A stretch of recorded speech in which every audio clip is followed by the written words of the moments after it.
Hi ಎಲ್ರಿಗೂ ನಮಸ್ಕಾರ. Welcome back to our channel Ashwini Geetanjali. ಹೇಗಿದ್ದೀರಾ ಎಲ್ಲರೂ? ಚೆನ್ನಾಗಿದ್ದೀರಾ? ನಾವೆಲ್ಲರೂ ತುಂಬಾ ಚೆನ್ನಾಗಿದ್ದೀವಿ. ನಿಮ್ಮೆಲ್ಲರಿಗೂ ಗೊತ್ತಿರೋ ಥರ ನಂದು ಸೆಕೆಂಡ್ ಡೆಲಿವರಿ ಆಗಿ ಆಲ್ಮೋಸ್ಟ್ ಈಗ 11 ಮಂತ್ಸ್ ಆಗಕ್ಕೆ ಬರ್ತಾ ಇದೆ. ಸೊ ಈಗ ನಾನು ನನ್ನ ವೆಯ್ಟ್ ಲಾಸ್ ಜರ್ನಿನ ಸ್ಟಾರ್ಟ್ ಮಾಡ್ಕೊಂಡಿದ್ದೀನಿ. ನಂದು ಸೆಕೆಂಡ್ ಡೆಲಿವರಿ ಇದು. ಸೊ ಸೆಕೆಂಡ್ ಡೆಲಿವರಿ ಆದಮೇಲೆ ನನಗೆ ಆಲ್ಮೋಸ್ಟ್ ಒಂದು ಹತ್ತತ್ರ ಒಂದು 12 kg ಅಷ್ಟು ವೆಯ್ಟ್ ಇನ್ಕ್ರೀಸ್ ಆಗಿಬಿಟ್ಟಿದ್ದೀನಿ. ಸೊ ಅದನ್ನು ನಾನು ಕಡಿಮೆ ಮಾಡಿಕೊಂಡು ಪ್ರೀ ಪ್ರೆಗ್ನೆನ್ಸಿ ವೆಯ್ಟ್ಗೆ ಬರಬೇಕು. ಸೊ ಅದು ನನ್ನ ಟಾರ್ಗೆಟ್. ಹಾಗಾಗಿಯೇ ನನ್ನ ಟಾರ್ಗೆಟು 56-57 ಈ ರೇಂಜಿಗೆ ನಾನು ಬರಬೇಕು. ಅದಕ್ಕೋಸ್ಕರನೇ ಈ ವೆಯ್ಟ್ ಲಾಸ್ ಜರ್ನಿನ ಸ್ಟಾರ್ಟ್ ಮಾಡಿರೋದು. ಬರೀ ನಾನಷ್ಟೇ ಮಾಡ್ತಾ ಇಲ್ಲ, ನನ್ನ ಜೊತೆ ನನ್ನ ಹಸ್ಬೆಂಡೂ ಈ ವೆಯ್ಟ್ ಲಾಸ್ ಜರ್ನಿನ ಮಾಡ್ತಾ ಇದ್ದಾರೆ. ಸೊ ಈ ವೆಯ್ಟ್ ಲಾಸ್ ಜರ್ನಿನ ಸ್ಟಾರ್ಟ್ ಮಾಡೋದಕ್ಕೂ ಮುಂಚೆ ನಮ್ಮ ವೆಯ್ಟ್ ಎಷ್ಟಿತ್ತು ಆ್ಯಂಡ್ ನಾನು ಯಾವಾಗ ವೆಯ್ಟ್ನ ಚೆಕ್ ಮಾಡ್ಕೊಂಡು ನಿಮಗೆ ಹೇಳ್ತೀನಿ. ಪ್ರತಿಯೊಂದೂ ನಾನು ವೀಡಿಯೋಸಲ್ಲಿ ತಿಳಿಸ್ತಾನೇ ಬಂದಿದ್ದೀನಿ. ಯಾರೆಲ್ಲ ವೀಡಿಯೋಸ್ನ ನೋಡೋದು ಮಿಸ್ ಮಾಡ್ಕೊಂಡಿದ್ರೆ ಖಂಡಿತ ಎಲ್ಲ ವೀಡಿಯೋಸ್ ನೋಡಿ. ದಿನ 1, ದಿನ 2, ದಿನ 3 ಅಂತ ಕಂಟಿನ್ಯೂಸ್ ಆಗಿ ನಾನು ಡೈಲಿ ವೀಡಿಯೋಸ್ ತಪ್ಪದೇ ಅಪ್ಲೋಡ್ ಮಾಡ್ತಾನೇ ಇದ್ದೀನಿ. ಮಧ್ಯಾಹ್ನ 1:00 ಬರುತ್ತೆ ನಮ್ಮ ವೀಡಿಯೋ ತಪ್ಪದೇ. ಸೊ ಹಾಗಾಗಿನೇ ಒಂದೊಂದು ವೀಡಿಯೋನ ನೀವು ಸ್ಕಿಪ್ ಮಾಡಿದರೆ ಅದರಲ್ಲಿ ಎಷ್ಟೊಂದು ಇನ್ಫಾರ್ಮೇಷನ್ನ ನೀವು ಸ್ಕಿಪ್ ಮಾಡಿರ್ತೀರಿ, ಲೈಕ್ ನೀವು ಮಿಸ್ ಆಗಿರ್ತೀರಿ. ಅದರಿಂದನೇ ನಾನು ಹೇಳೋದು ನಿಮಗೆ ಎಲ್ಲ ವೀಡಿಯೋಸು ಮಿಸ್ ಮಾಡಿದೆ ನೋಡಿ. ಏನೋ ಒಂದು ವೆಯ್ಟ್ ಲಾಸ್ಗೆ ಹೆಲ್ಪ್ ಆಗುವಂಥ ಟಿಪ್ಸ್ ಹೇಳಿರ್ತೀನಿ ವೀಡಿಯೋಸಲ್ಲಿ. ಆ್ಯಂಡ್ ಇವತ್ತು ಬಂದರೆ ನನ್ನ ವೆಯ್ಟ್ ಲಾಸ್ ಜರ್ನಿಯಲ್ಲಿ 16ನೇ ದಿನ. ಸೊ 16ನೇ ದಿನದಲ್ಲಿ ನಾನು ತುಂಬ ಸೂಪರ್ ಆ್ಯಂಡ್ ಪವರ್ಫುಲ್ ಆಗಿರೋ 2 ಸ್ಮೂತಿನ ತೋರಿಸಿದ್ದೀನಿ. Weight loss smoothie. ತುಂಬ ಜನ ನನಗೆ ಕೇಳೋದು ಸ್ಮೂತೀಸ್ ಬಗ್ಗೆನೇ, ಯಾಕಂದರೆ ತುಂಬ ಕಡಿಮೆ ಟೈಮಲ್ಲಿ ಈಸಿಯಾಗಿ ಮಾಡ್ಕೊಂಬಿಡ್ಬೋದು ಆ್ಯಂಡ್ ವೆಯ್ಟ್ ಲಾಸ್ಗೆ ತುಂಬ ಎಫೆಕ್ಟಿವ್ ಆಗಿರುತ್ತೆ. ಒಂದು ಬಂದುಬಿಟ್ಟು ಮಾರ್ನಿಂಗ್ ಟೈಮ್ ಬ್ರೇಕ್ಫಾಸ್ಟ್ ಟೈಮಲ್ಲಿ ತೊಗೊಳ್ಳೋ ಅಂಥ ಸ್ಮೂತಿ ಆ್ಯಂಡ್ ಇನ್ನೊಂದು ಬಂದುಬಿಟ್ಟು ನೈಟ್ ಟೈಮಲ್ಲಿ ಡಿನ್ನರ್ಗೆ ತೊಗೊಳ್ಳೋ ಅಂಥ ಸ್ಮೂತಿ. ಇವೆರಡು ಸ್ಮೂತೀಸ್ನ ತೋರಿಸ್ತೀನಿ. ಇದರಲ್ಲಿ ಫಸ್ಟ್ ಬಂದುಬಿಟ್ಟು ಬ್ರೇಕ್ಫಾಸ್ಟ್ಗೆ ತೊಗೊಳ್ಳೋ ಅಂಥ ಸ್ಮೂತಿ. ನಾನು ತೊಗೊಂಡಿರೋದೇನು ಅಂತಂದರೆ ಪೈನಾಪಲಿಂದು ಸ್ಮೂತಿ ತೊಗೊಂಡಿದ್ದೀನಿ. ಇದಕ್ಕೆ ನೆನೆಸಿಟ್ಟಿರೋ ಅಂಥ 4-5 ಗೋಡಂಬಿ ಹಾಗೆ ಒಂದು 5-6 ಬಾದಾಮಿನ ತೊಗೊಂಡಿದ್ದೀನಿ. ನೀವು ಗೋಡಂಬಿನ ಸ್ಕಿಪ್ ಮಾಡಿ ಬಾದಾಮಿನೇ ಒಂದು 8-10 ಬಾದಾಮಿನ ತೊಗೊಳ್ಬೋದು. ಇದಕ್ಕೆ ಒಂದು ಖರ್ಜೂರ ತೊಗೊಂಡಿದ್ದೀನಿ. ಸ್ವಲ್ಪ ಸ್ವೀಟ್ನೆಸ್ಗೆ ನೀವು ಖರ್ಜೂರ ಬದಲು ಜೇನುತುಪ್ಪ ಆದರೂ ಆ್ಯಡ್ ಮಾಡ್ಕೋಬೋದು. ಇವೆಲ್ಲ ಫಸ್ಟಿಗೆ ಸ್ವಲ್ಪ ನೀರು ಹಾಕ್ಕೊಂಡ್ಬಿಟ್ಟು ಮಿಕ್ಸಿ ಮಾಡ್ಕೊಳ್ಳಿ. ನಟ್ಸ್ ಎಲ್ಲ ಸ್ವಲ್ಪ ಮಿಕ್ಸಿ ಆಗೋದಕ್ಕೆ ಒಂಚೂರು ಟೈಮ್ ಬೇಕಾಗತ್ತೆ. ಈ ಥರ ಮಿಕ್ಸಿ ಆದಮೇಲೆ ಇವಾಗ ಇದಕ್ಕೆ ಒಂದು ಪಿಂಚಷ್ಟು ಅರಿಶಿಣ ಹಾಕ್ಕೊಳ್ತಾ ಇದ್ದೀನಿ. ಅರಿಶಿಣ ಮೇನ್ ಏನಕ್ಕೆ ಹಾಕ್ಕೊಳ್ತಾ ಇದ್ದೀನಿ ಅಂದರೆ, ನಾವು ಪೈನಾಪಲ್ ತೊಗೊಂಡಾಗ ಇದ್ರ ಜೊತೆಗೆ ಅರಿಶಿಣ ಸೇರಿಸಿ ತೊಗೊಂಡಾಗ ನಮ್ಮ ಫ್ಯಾಟ್ ಬರ್ನಿಂಗ್ ಪ್ರಾಸೆಸ್ ತುಂಬಾ ಕ್ವಿಕ್ಕಾಗಿ ನಡೆಯುತ್ತೆ. ಹಾಗಾಗಿನೇ ಯಾವಾಗಾದರೂ ನೀವು ವೆಯ್ಟ್ ಲಾಸ್ ಸ್ಮೂತಿ ಅಂದರೆ ಪೈನಾಪಲ್ ಸ್ಮೂತಿ ಮಾಡಿಕೊಂಡಾಗ ಈ ಥರ ಅರಿಶಿಣನ ಒಂದು ಪಿಂಚಷ್ಟು ಆ್ಯಡ್ ಮಾಡ್ಕೊಳ್ಳೋದು ಮರಿಬೇಡಿ. ಈಗ ಅವನ್ನೆಲ್ಲ ಹಾಕ್ಬಿಟ್ಟು ಒಂದು ಅರ್ಧ ಗ್ಲಾಸಷ್ಟು ನೀರು ಹಾಕಿ ಚೆನ್ನಾಗಿ ಸ್ಮೂತಾಗಿ ಬ್ಲೆಂಡ್ ಮಾಡಿದ್ದೀನಿ. ಆ್ಯಂಡ್ ಮೊದಲೇ ಏನು ಮಾಡಿದ್ದೀನಿ ಅಂದರೆ ಒಂದು 15 ನಿಮಿಷದ ಕೆಳಗಡೆ ಚಿಯಾ ಸೀಡ್ಸ್ 1 ಟೇಬಲ್ ಸ್ಪೂನಷ್ಟು ಚಿಯಾ ಸೀಡ್ಸ್ನ ನೀರಲ್ಲಿ ಹಾಕಿ ಚೆನ್ನಾಗಿ ನೆನೆಸಿಟ್ಟಿದ್ದೀನಿ. ಈಗ ಆ ಚಿಯಾ ಸೀಡ್ಸ್ನ ಡೈರೆಕ್ಟ್ ಇದರಲ್ಲಿ ಹಾಕಿಬಿಟ್ಟು ಮಿಕ್ಸ್ ಮಾಡಿಕೊಂಡು ಕುಡಿಯೋದೆ. ನೀವು ಎಲ್ಲ ಕಡೆ ಕೇಳಿರ್ತೀರ ಪೈನಾಪಲ್ ಅನ್ನೋದು ಫ್ಯಾಟ್ ಬರ್ನಿಂಗಿಗೆ ತುಂಬ ಒಳ್ಳೆ ರಾಮಬಾಣ ಅಂತ. ಸೊ ಹಂಗಂತ ಇದಕ್ಕೆ ಕರಿತೀವಿ ಅಂತಂದರೆ ಒಂದು ಎನ್ಸೈಮ್ ಇದೆ ಪೈನಾಪಲಲ್ಲಿ, ಬ್ರೊಮೈಲಿನ್ ಅಂತೇಳಿ.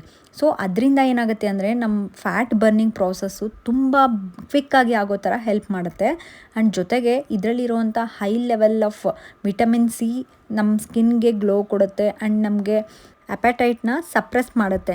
ಅಂದರೆ ನಮಗೆ ತುಂಬ ಹೊತ್ತು ಹೊಟ್ಟೆ ಹಶ್ವಾಗ್ಲಾರ್ದಂಗೆ ನೋಡ್ಕೊಳ್ಳುತ್ತೆ. ಸೊ ಹಾಗಾಗಿ ಮಾರ್ನಿಂಗ್ ಟೈಮಲ್ಲಿ ನೀವು ಪೈನಾಪಲ್ ಜ್ಯೂಸ್ನ ತೊಗೊಳೋದ್ರಿಂದ, ಪೈನಾಪಲ್ ಬರೀ ಜ್ಯೂಸ್ ತೊಗೊಳೋದ್ಕಿಂತ ಈ ಥರ ನಟ್ಸ್ನ ಆ್ಯಡ್ ಮಾಡಿಕೊಂಡು ಸ್ಮೂತಿನ ಮಾಡ್ಕೊಂಡು ಕುಡಿದಾಗ ಎಕ್ಸ್ಟ್ರಾ ಬೆನಿಫಿಟ್ಸು ಸಿಗುತ್ತೆ. ಆ್ಯಂಡ್ ಹೇಳಿದ್ನಲ್ಲ ಮೇನಾಗಿ ಫಿಲ್ಲಿಂಗ್ ಇರುತ್ತೆ. ಸೊ ಖಂಡಿತ ಯಾರೆಲ್ಲ ವೆಯ್ಟ್ ಲಾಸ್ ಮಾಡ್ಕೋಬೇಕು ಅಂದ್ಕೊತಿದ್ರೆ ಕಂಪಲ್ಸರಿ ನಿಮ್ಮ ಡಯಟಲ್ಲಿ ಪೈನಾಪಲ್ನ ತೊಗೊಳ್ಳಿ. ಈವನ್ ಬ್ರೆಸ್ಟ್ ಫೀಡ್ ಮಾಡೋ ಮದರ್ಸೂ ಪೈನಾಪಲ್ ತೊಗೋಬೋದು, ಏನೂ ಪ್ರಾಬ್ಲಮ್ ಆಗೋಲ್ಲ. ಸೊ ಈಗ ಸ್ಮೂತಿನ ನೋಡಿದ್ರಲ್ಲ, ನೆಕ್ಸ್ಟ್ ಮಧ್ಯಾಹ್ನ ಊಟಕ್ಕೆ ಪ್ರಿಪೇರ್ ಮಾಡ್ತಾ ಇದ್ದೀನಿ. ಏನೇ ನಾನು ರೆಸಿಪೀಸ್ನ ಮಾಡಿದ್ರು ತೋರಿಸಿ ನಮ್ಮ ಜೊತೆ ಶೇರ್ ಮಾಡಿ ಅಂತ ಕೇಳ್ತಾ ಇರ್ತೀರಾ. ಸೊ ಹಾಗಾಗಿನೇ ಪ್ರತಿಯೊಂದನ್ನು ತೋರಿಸ್ತಿರ್ತೀನಿ ಅಷ್ಟೇ. ಇಲ್ಲಿ ನಾನು ಮಧ್ಯಾಹ್ನ ಊಟಕ್ಕೆ 2 ಥರದ ಪಲ್ಯ ಮಾಡಿದ್ದೀನಿ. ವೆಜಿಟೇಬಲ್ಸು ಸ್ವಲ್ಪನೇ ಇತ್ತು, ಹಾಗಾಗಿ ಒಂದೇ ಮಾಡಿದರೆ ಸರಿ ಹೋಗೋದಿಲ್ಲ ಅಂತ ಅಂದ್ಬಿಟ್ಟು ಸೊ 2 ಥರದ್ದು ಪಲ್ಯ ಮಾಡ್ಕೊಂಡಿದ್ದೀನಿ ಅಷ್ಟೇ. ಸಬ್ಬಸಿಗೆ ಸೊಪ್ಪಿಂದ ಉದ್ರಬೇಳೆ ಪಲ್ಯ ಹಾಗೆ ಬೀನ್ಸ್ ಪಲ್ಯನ ಮಾಡ್ಕೊಂಡಿದ್ದೀನಿ. ಆ್ಯಂಡ್ ಇವತ್ತು ಸ್ವಲ್ಪ ಹೊರಗಡೆ ಹೋಗೋದು ಇತ್ತು. ಹಾಗಂತ ಮತ್ತೆ ಹೊರಗಡೆ ಹೋದಾಗೆಲ್ಲ ಸ್ವಲ್ಪ ಹೊಟ್ಟೆ ಹಶ್ವಾಗೋದು ಹಂಗೆಲ್ಲ ಆಗಿಬಿಡುತ್ತೆ. ಹೊರಗಡೆ ಹೋಗೋದಕ್ಕೂ ಮುಂಚೆನೇ ಅಡುಗೆ ಎಲ್ಲ ಪ್ರಿಪೇರ್ ಮಾಡ್ಕೊಂಬಿಟ್ಟು ಮಧ್ಯಾಹ್ನ ಊಟ ಮುಗಿಸ್ಕೊಂಡು ಹೊರಟ್ರೆ ನಮ್ಮ ಡಯಟ್ಗೂ ನಮ್ಮ ವೆಯ್ಟ್ ಲಾಸ್ ಜರ್ನಿಗೂ ಅಡ್ಡಿ ಇರಲ್ಲ ಅಂತೇಳ್ಬಿಟ್ಟು ಬೇಗ ಬೇಗ ಮಾಡ್ಕೊಳ್ತಾ ಇದ್ದೀನಿ. ಸೊ ನೋಡಿ, ಇಲ್ಲಿ ನಾನು ಇದು ಬಂದುಬಿಟ್ಟು ತೊಗರಿಬೇಳೆನ ಸ್ವಲ್ಪ ಉದುರುದ್ರಾಗಿ ನೀರಲ್ಲಿ ಕುದಿಸ್ಕೊಂಡಿದ್ದೀನಿ. ತುಂಬ ಮೆತ್ತಿಗೆ ಸಾಫ್ಟ್ ಆಗಿಬಿಟ್ರೆ ಚೆನ್ನಾಗಿರೋದಿಲ್ಲ. ನಾನಿಲ್ಲಿ ಸಬ್ಬಸಿಗೆ ಸೊಪ್ಪನ್ನ ಮಾಡ್ತಾಯಿದ್ದೀನಿ. ಸಬ್ಬಸಿಗೆ ಬಂದುಬಿಟ್ಟು ಏನು ಯಾರೆಲ್ಲ ಬ್ರೆಸ್ಟ್ ಫೀಡ್ ಮಾಡೋ ಮದರ್ಸಿಗೆ ತುಂಬ ಒಳ್ಳೆ ಫುಡ್ ಇದು. ಇದನ್ನು ಕಂಪಲ್ಸರಿಯಾಗಿ ಡೈಲಿ ತಿಂದ್ರೂ ಅವ್ರಿಗೆ ತುಂಬ ಒಳ್ಳೆಯದು. ಬ್ರೆಸ್ಟ್ ಮಿಲ್ಕ್ನ ಏನು ಹೆಚ್ಚು ಮಾಡುತ್ತೆ. ಸೊ ನಾರ್ಮಲಾಗಿ ಸ್ವಲ್ಪ ಆಯಿಲ್ ಹಾಕ್ಕೊಂಬಿಟ್ಟು ಒಗ್ಗರಣೆ ಕೊಟ್ಕೊಳ್ಳಿ. ಈರುಳ್ಳಿ ಮತ್ತು ಟೊಮೆಟೊ ಹಾಕ್ಕೊಂಡು ಇದಕ್ಕೆ ಸ್ವಲ್ಪ ಜಾಸ್ತಿನೇ ಬೆಳ್ಳುಳ್ಳಿನ ತೊಗೊಂಡು ಹಾಕಿದರೆ ತಾಯಿಗೂ ಒಳ್ಳೆಯದು.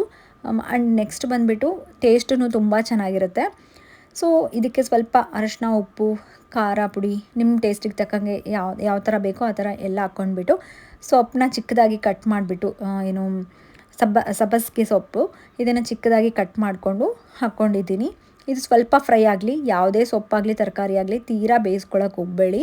ನಾನು ಎಲ್ಲ ವೀಡಿಯೋಸಲ್ಲೂ ಹೇಳ್ತಾನೆ ಇರ್ತೀನಿ, ಎಷ್ಟೇ ನೀವು ಹೆಲ್ದಿಯಾಗಿ ತೊಗೊಂಡ್ರೂ ಅದರಲ್ಲಿ ಆಯಿಲ್ ಜಾಸ್ತಿ ಹಾಕ್ಕೊಂಡು ನೀವು ತೊಗೊಂಡಾಗ ಅದರಿಂದ ಖಂಡಿತ ವೆಯ್ಟ್ ಲಾಸ್ ಆಗೋದಿಲ್ಲ. ಸೊ ಹಾಗಾಗಿನೇ ಆದಷ್ಟು ಕಡಿಮೆ ಎಣ್ಣೆನ ಬಳಸೋಕೆ ಟ್ರೈ ಮಾಡಿ. ಈವನ್ ಕೊಬ್ಬರಿ ಎಣ್ಣೆನೂ ತುಂಬಾ ಒಳ್ಳೆಯದು. ಅದರಲ್ಲಿ ಹೆಲ್ದಿ ಫ್ಯಾಟ್ಸ್ ಇರುತ್ತೆ ಆ್ಯಂಡ್ ಕೊಲೆಸ್ಟ್ರಾಲ್ನ ಕಡಿಮೆ ಮಾಡೋವಂಥ ಪವರ್ಸ್ ಇರುತ್ತೆ. ಸೊ ಕೊಬ್ಬರಿ ಎಣ್ಣೆ ತೊಗೊಳೋದಕ್ಕೆ ಆಗೋ ಅಂಥವ್ರು ಕೊಬ್ಬರಿ ಎಣ್ಣೆನ ತೊಗೊಳ್ಳಿ. ಆ್ಯಂಡ್ ನಿನ್ನೆ ವಿಡಿಯೋ ತುಂಬ ಜನ ನೋಡಿಲ್ಲ ಅನಿಸುತ್ತೆ.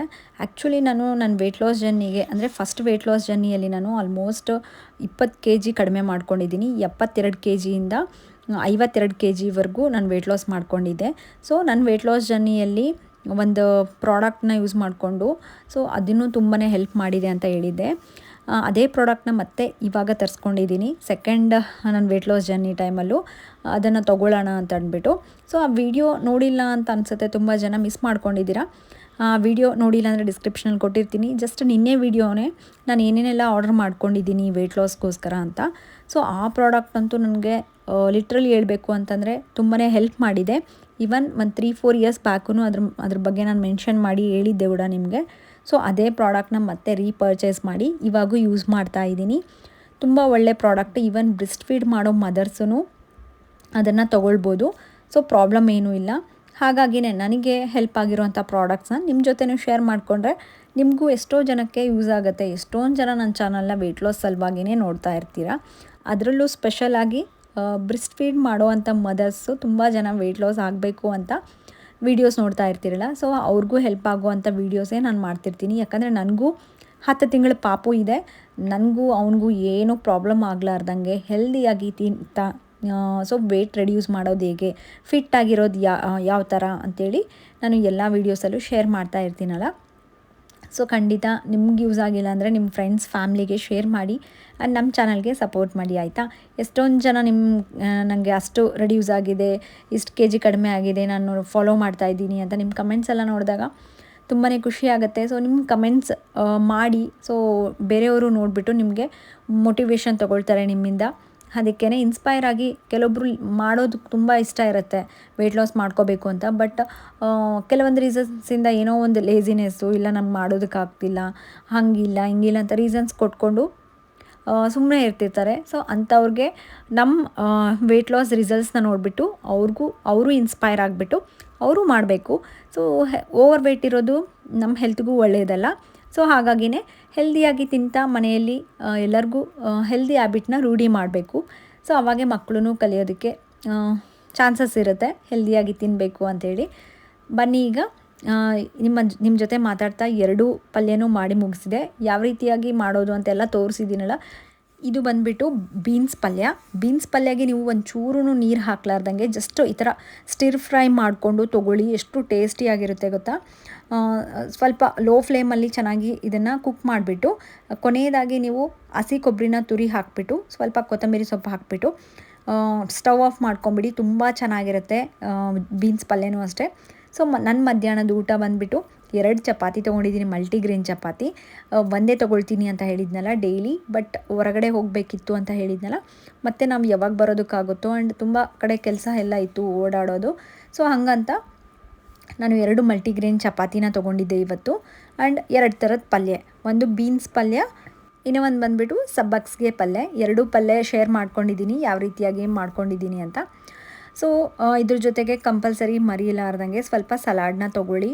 ಅದು ಕ್ಯಾರೆಟ್ ಆಗಿರ್ಬೋದು, ಸೌತೆಕಾಯಿ ಆಗಿರ್ಬೋದು, ಅಥವಾ ಈರುಳ್ಳಿ, ಹಸಿ ಟೊಮ್ಯಾಟೊ, ಬೀಟ್ರೂಟು, ಕ್ಯಾಬೇಜು, ಯಾವುದೇ ಆಗಲಿ ಸಲಾಡ್ ಅಂದರೆ ಆದಷ್ಟು ಸ್ವಲ್ಪ ಏನು ರಾ ಆಗಿರೋದು, ಹಸಿಯಾಗಿರೋದು ತೊಗೊಂಡ್ರೆ ನಮಗೆ ಫೈಬರ್ ಹೆಚ್ಚಾಗಿ ಸಿಗುತ್ತೆ. ಇಲ್ಲಾಂತಂದರೆ ಮುಲ್ಲಂಗಿ ಸೊಪ್ಪಿಂದು ಆ ಥರದ್ದನ್ನಾದರೂ ತೊಗೋಬೋದು. ಇಲ್ಲಾಂತಂದರೆ ಮೆಂತ್ಯ ಸೊಪ್ಪಿನ ಮಾಡ್ಕೊತೀವಲ್ಲ ಆ ಥರ ಏನಾದರೂ ತೊಗೊಳ್ಳಿ ನೀವು, ಆಯಿತಾ. ಮಧ್ಯಾಹ್ನ ಊಟ ಮುಗಿದಾದ್ಮೇಲೆ ನಾನು ಹೊರಗಡೆ ಹೋಗಬೇಕು ಅಂತ ಹೇಳಿದ್ನಲ್ಲ. ಆ್ಯಂಡ್ ಇಲ್ಲಿ ನೋಡಿ ನಿಮಗೆ ಡಿಫ್ರೆನ್ಸ್ ಕಾಣಿಸ್ತಾ ಇದೆ ಅಂತ ತುಂಬ ಜನ ನನಗೆ ಕಮೆಂಟ್ ಮಾಡಿದ್ರಿ. ಹೌದು, ನನಗೂ ಆಲ್ಮೋಸ್ಟ್ ಡಿಫ್ರೆನ್ಸ್ ತುಂಬಾ ಅನ್ನಿಸ್ತಾ ಇದೆ.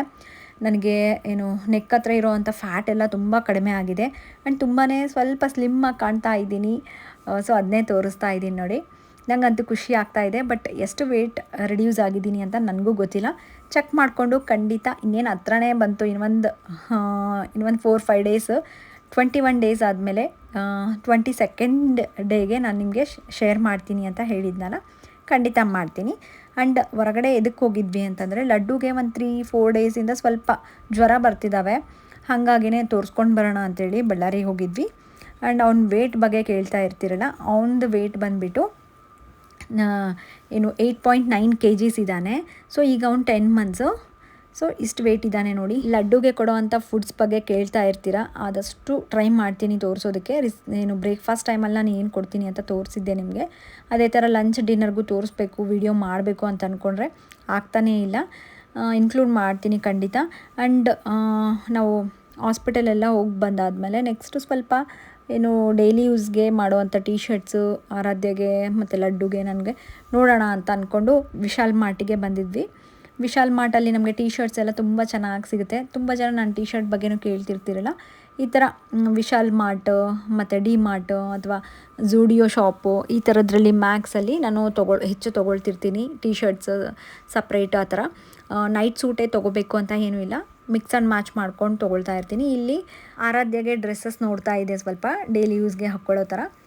ಆ್ಯಂಡ್ ಟೈಮೂ ಇರಲಿಲ್ಲ ನಮಗೆ, ಹಾಗಾಗಿನೇ ಸ್ವಲ್ಪ ಬೇಗನೆ ನೋಡಿಕೊಂಡು ತೊಗೊಂಡು ಹೋದ್ವಿ. ಇಲ್ಲಿ ಆರಾಧ್ಯನೇ ನೋಡಿ ನನಗೆ ಅದು ಬೇಕು ಇದು ಬೇಕು ಅಂತ, ಆ ಕಲರ್ ಬೇಕು ಈ ಕಲರ್ ಬೇಕು ಚಾಯ್ಸ್ ಮಾಡ್ತಾರೆ ಇವಾಗಲೇ. ಎಲ್ಲ ಕಡೆ ಓಡಾಡಿ ಅವು ಇವು ಅಂತೇಳಿ ಎಲ್ಲ ಮುಗಿಸ್ಕೊಂಡ್ವಿ. ಆ್ಯಂಡ್ ಸ್ವಲ್ಪ ಹೊಟ್ಟೆ ಹಶ್ವಾದಂಗೆ ಆಯಿತು. ಸೊ ಹಂಗಾಗಿ ಕಲ್ಲಂಗಡಿನ ಏನು ಕಟ್ ಮಾಡ್ಕೊಂಡಿರೋವಂಥ ಕಲ್ಲಂಗಡಿ 1 ಪ್ಲೇಟ್ ತೊಗೊಂಡು ಸೊ ಅದನ್ನು ತಿಂತಾ ಇದ್ದೆ. ಈವ್ನಿಂಗ್ ಟೈಮಲ್ಲಿ ಏನು ಸ್ನ್ಯಾಕ್ಸ್ ತೊಗೊಳಲ್ವಾ ಅಂತ ಕೇಳ್ತಿರ್ತೀರಲ್ಲ, ನಂಗೆ ನಿಜವಾಗ್ಲೂ ಹೇಳಬೇಕು ಅಂತಂದರೆ ಹೊಟ್ಟೆ ಹಶ್ವಾಗೋದಿಲ್ಲ. ಸೊ ಹಂಗೇನಾದರೂ ಕ್ರೇವಿಂಗ್ಸ್ ಆಯಿತು, ಇಲ್ಲ ಸ್ವೀಟ್ಸ್ ತಿನ್ನಬೇಕು, ತುಂಬ ಹೊಟ್ಟೆ ಹಶ್ವಾಗ್ತಾ ಇದೆ ಅಂತಂದಾಗ ನಾನು ಒಂದು ಖರ್ಜೂರ ತೊಗೊಳ್ತೀನಿ, ಅಥವಾ ಏನಾದರೂ ಒಂದು ಫ್ರೂಟ್ ತೊಗೊಳ್ತೀನಿ. ಸೊ ಇಲ್ಲಾಂದರೆ ಎಳ್ನೀರು, ಇದು ಬಿಟ್ಟು ಬೇರೆ ಏನೂ ತೊಗೊಂಡಿಲ್ಲ ನಾನು ಇಲ್ಲಿವರೆಗೂ. ಹೇಳ್ಬೇಕು ಅಂತಂದರೆ ಹೊಟ್ಟೆನೂ ಹಶ್ವಾಗೋದಿಲ್ಲ ನನಗೆ, ಅಷ್ಟು ಫೀಲಿಂಗೇ ಇರುತ್ತೆ. ಸೊ ಇಲ್ಲಿ ಬಂದುಬಿಟ್ಟು ನಾವು ಏನು ಮಾಡಿದ್ವಿ ಅಂದರೆ ಆರಾಧ್ಯಗೆ ಸ್ಟಿಚ್ ಹಾಕ್ಸಿದ್ವಲ್ಲ, ಅವಳು ಬಿದ್ದಿದ್ಲು ಲಾಸ್ಟ್ ವೀಕೆ. ಸೊ ಹಂಗಾಗಿನೇ ಹಾಸ್ಪಿಟ್ಲಿಗೆ ಹೋಗ್ಬಿಟ್ಟು ಸ್ಟಿಚಸ್ ಎಲ್ಲ ತೆಗೆಸ್ಕೊಂಡು ರಿಟರ್ನ್ ಮತ್ತೆ ಮನೆಗೆ ಬಂದಾಯಿತು. ಆ್ಯಂಡ್ ಮನೆಗೆ ಬಂದಾದಮೇಲೆ ಇದ್ದೇ ಇರುತ್ತಲ್ಲ ನಮ್ಮ ಡಯಟ್ ರೊಟೀನ್. ನಿಮ್ಗೆ ಹೇಳಿದ್ನಲ್ಲ 2 ಪೈನಾಪಲ್ ಏನು ಸ್ಮೂತೀಸ್ನ ತೋರಿಸ್ತೀನಿ ಅಂತ. ಒಂದು ಬಂದುಬಿಟ್ಟು ಬೆಳಗ್ಗೆ ಬ್ರೇಕ್ಫಾಸ್ಟ್ಗಾಯಿತು. ಈಗ 2ನೇದು ಬಂದುಬಿಟ್ಟು ನೈಟ್ ಡಿನ್ನರ್ಗೆ. ಮೇನಾಗಿ ನೈಟ್ ಟೈಮಲ್ಲಿ ಇದನ್ನು ತೊಗೊಳ್ಬೇಕು. ಫ್ಯಾಟ್ ಬರ್ನಿಂಗ್ ಡಿಟಾಕ್ಸ್ ಸ್ಮೂತಿ ಅಂತ ಹೇಳ್ಬೋದು ಇದನ್ನು, ಪೈನಾಪಲ್ ಸ್ಮೂತಿ. ಇದಕ್ಕೆ ನಾನಿಲ್ಲಿ ಒಂದು ಅರ್ಧ ಕಪ್ಪಷ್ಟು ಪೈನಾಪಲ್ ತೊಗೊಂಡಿದ್ದೀನಿ, 1 ಆಮ್ಲ ಬೆಟ್ಟದ ನೆಲ್ಲಿಕಾಯಿ, ಒಂದು ಅರ್ಧ ಸೌತೆಕಾಯಿ ತೊಗೊಂಡಿದ್ದೀನಿ, ಹಾಗೆ 1 ಇಂಚಷ್ಟು ಹಸಿ ಶುಂಠಿ, 4 ಒಣ ಮೆಣಸಿನ ಕಾಳು ಆ್ಯಂಡ್ ಪಿಂಚಷ್ಟು ಏನು ಅರಿಶಿಣ. ಇವೆಲ್ಲನೂ ಒಂದು ಬ್ಲೆಂಡರ್ಗೆ ಹಾಕಿಬಿಟ್ಟು ನೀರು ಹಾಕಿ ಚೆನ್ನಾಗಿ ಫುಲ್ ಸ್ಮೂತಾಗಿ ಇದನ್ನ ಗ್ರೈಂಡ್ ಮಾಡ್ಕೊಳ್ಳಿ. ಇದನ್ನು ನೀವು ನೈಟ್ ಟೈಮಲ್ಲಿ ತೊಗೊಳೋದ್ರಿಂದ ಹೆಂಗೆ ವೆಯ್ಟ್ ಲಾಸ್ ಆಗುತ್ತೆ ಆ್ಯಂಡ್ ಯಾವ ಥರ ಫ್ಯಾಟ್ ಬರ್ನ್ ಆಗುತ್ತೆ ಅಂತ ನೀವೇ ನೋಡ್ತೀರಾ. ಸೊ ಅಷ್ಟು ಚೆನ್ನಾಗಿ ವರ್ಕ್ ಆಗುತ್ತೆ. ಅವಾಗೇ ಹೇಳಿರೋ ಥರ ಫ್ಯಾಟ್ ಲಾಸ್ಗೆ ಹೆಲ್ಪ್ ಆಗುವಂಥ ಎನ್ಸೈಮ್ ಇದೆ ಇದರಲ್ಲಿ. ಆ್ಯಂಡ್ ವಿಟಮಿನ್ ಸಿ ತುಂಬ ಹೆಚ್ಚಾಗಿ ಸಿಗುತ್ತೆ ಇದರಲ್ಲಿ. ಸೊ ಈ ಫ್ರೂಟ್ನ ಅಂತೂ ಬಿಡೋಕ್ಕೆ ಹೋಗಬೇಡಿ ವೆಯ್ಟ್ ಲಾಸ್ ಮಾಡೋರು. ಈವನ್ ಇದ್ರದ್ದು ಸಿಪ್ಪೆ ಇರುತ್ತಲ್ಲ, ಆ್ಯಕ್ಚುಲಿ ಅದನ್ನು ನಿಮಗೆ ತೋರಿಸ್ಬೇಕಿತ್ತು, ಬಟ್ ನಾನು ಮಾಡ್ಕೊಳ್ಳಿಲ್ಲ ಅಂಥೇಳಿ ವಿಡಿಯೋಲಿ ಶೇರ್ ಮಾಡ್ಕೊಂಡಿಲ್ಲ. ಈ ಪೈನಾಪಲ್ ಸಿಪ್ಪೆಯಿಂದ ನಾವು ವೆಯ್ಟ್ ಲಾಸ್ ಡ್ರಿಂಕೂ ಮಾಡ್ಕೋಬೋದು. ಪೈನಾಪಲ್ ಸಿಪ್ಪೆನ ಹಾಕ್ಬಿಟ್ಟು ಕುದಿಸ್ಬಿಟ್ಟು ಸೊ ಆ ಕಷಾಯ ಆ ಡ್ರಿಂಕ್ನ ತೊಗೊಳೋದ್ರಿಂದನೂ ನಮಗೆ ವೆಯ್ಟ್ ಲಾಸ್ ಆಗುತ್ತೆ. ಸೊ ಇಷ್ಟೆಲ್ಲ ಬೆನಿಫಿಟ್ಸ್ ಇದೆ ಈ ಪೈನಾಪಲಿಂದ. ಮಿಸ್ ಮಾಡದೆ ಖಂಡಿತ ಈ ಸೀಸನಲ್ಲಂತೂ ಸಿಕ್ಕೇ ಸಿಗುತ್ತೆ ಈಸಿಯಾಗಿ. ತೊಗೊಂಡು ಬಂದು ಈ ಥರ ನೀವು ಮಾಡ್ಕೊಂಡು ತೊಗೊಳ್ಳಿ. ಮಾರ್ನಿಂಗ್ ಬ್ರೇಕ್ಫಾಸ್ಟಿಗೆ ಆ ಥರ ಮಾಡ್ಕೊಂಡು ತೊಗೊಳ್ಳಿ, ನೈಟ್ ಡಿನ್ನರ್ಗಾದರೆ ಈ ಥರ ಮಾಡ್ಕೊಂಡು ತೊಗೊಳ್ಳಿ.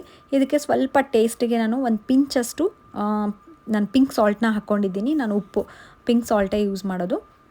ಸೊ ನೋಡಿದ್ರಲ್ಲ, ನಾನು 16ನೇ ದಿನ ಏನೇನೆಲ್ಲ ತೊಗೊಂಡೆ ಅನ್ನೋದನ್ನ ಶೇರ್ ಮಾಡ್ಕೊಂಡಿದ್ದೀನಿ. ಮತ್ತೆ ನೆಕ್ಸ್ಟ್ ವ್ಲಾಗಲ್ಲಿ ಸಿಗ್ತೀನಿ. ಬಾಯ್.